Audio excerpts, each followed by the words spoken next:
ក្រសួងធនធានទឹកនិងអូតូនិយមមន្ទីរធនធានទឹកនិងអូតូនិយមខេត្តកំពង់ធំថ្ងៃច័ន្ទ6កើតខែកដឹកឆ្នាំម្សាញ់សប្បុស័កពុទ្ធសករាជ2569កំពង់ធំថ្ងៃទី27ខែតុលាឆ្នាំ2025សេចក្តីជូនដំណឹងស្តីពីការផ្អាកការធ្វើស្រែប្រាំងនៅតាមប្រព័ន្ធធារាសាស្ត្រចំនួន14សម្រាប់រដូវប្រាំងឆ្នាំ2025-2026យោងតាមការចាំបាច់របស់ក្រសួងធនធានទឹកនិងអូតូនិយមមន្ទីរធនធានទឹកនិងអូតូនិយមខេត្តកំពង់ធំមានកិត្តិយសសូមជម្រាបជូនអាជ្ញាធរដែនដីអង្គភាពពាក់ព័ន្ធនិងប្រជាពលរដ្ឋមេត្តាជ្រាបថាក្រសួងធនធានទឹកនិងអូតូនិយមបាននឹងកំពុងធ្វើការសាងសង់ជួសជុលនិងស្ដារឡើងវិញនៅប្រព័ន្ធធារាសាស្ត្រមួយចំនួនក្នុងខេត្តកំពង់ធំ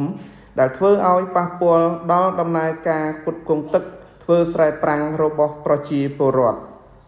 ប្រព័ន្ធធារាសាស្ត្រទាំងនោះរួមមាន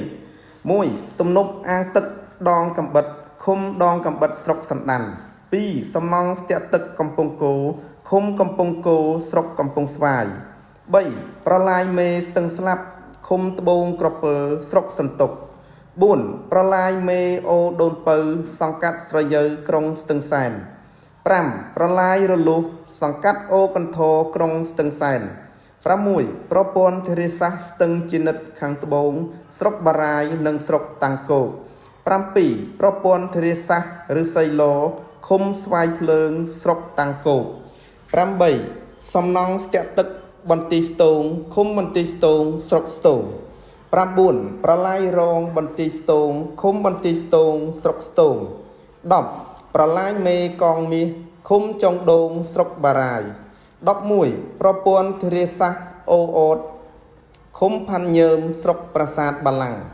12. ប្រព័ន្ធធារាសាស្ត្រទំនប់ក្រាយឃុំកំពង់ចន្ទជើងស្រុកស្ទង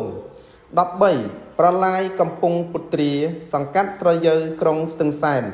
14. ប្រឡាយមេកំពង់គោឃុំកំពង់គោស្រុកកំពង់ស្វាយសូមប្រជាពលរដ្ឋដែលធ្វើស្រែប្រាំងនៅតាមប្រព័ន្ធធារាសាស្ត្រទាំង14ខាងលើត្រូវផ្អាកការធ្វើស្រែប្រាំងរហូតដល់ការងារជួសជុលសាងសង់និងស្ដារឡើងវិញប្រព័ន្ធធារាសាស្ត្ររួចរាល់ជាស្ថាពរអាស្រ័យហេតុដូចបានគោរពជម្រាបជូនខាងលើសូមអាជ្ញាធរដែនដីអង្គភាពពាក់ព័ន្ធនិងបងប្អូនប្រជាពលរដ្ឋទាំងអស់ដែលមានដីស្រែនៅតាមប្រព័ន្ធធារាសាស្ត្រខាងលើសូមចូលរួមសហការអនុវត្តតាមខ្លឹមសារនៃសេចក្តីជូនដំណឹងនេះឲ្យមានប្រសិទ្ធភាពខ្ពស់ចាប់ពីពេលនេះតទៅប្រធានមន្ទីរវងឡូបាទនេះគឺជាសេចក្តីជូនដំណឹងរបស់ក្រសួងធនធានទឹកនិងអូតូនិយមក៏ដូចជាមន្ទីរធនធានទឹកនិងអូតូនិយមខេត្តកំពង់ធំបានចេញសេចក្តីជូនដំណឹងទៅដល់អាជ្ញាធរដែនដីនិងអង្គភាពពាក់ព័ន្ធពិសេសគឺបងប្អូនប្រជាពលរដ្ឋទាំងអស់ដែលមានដីស្រែនៅតាម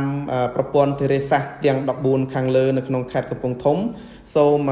មេត្តាផ្អាកការធ្វើស្រែប្រាំងបាទដោយសារខាងក្រសួងក៏ដូចជាមន្ទីរធ្វើការជួសជុលនិងសាងសង់ហើយក៏ស្ដារឡើងវិញនៅប្រព័ន្ធធារាសាស្ត្រមួយចំនួនដោយតែបានជម្រាបជូនខាងលើបាទសូមអរគុណ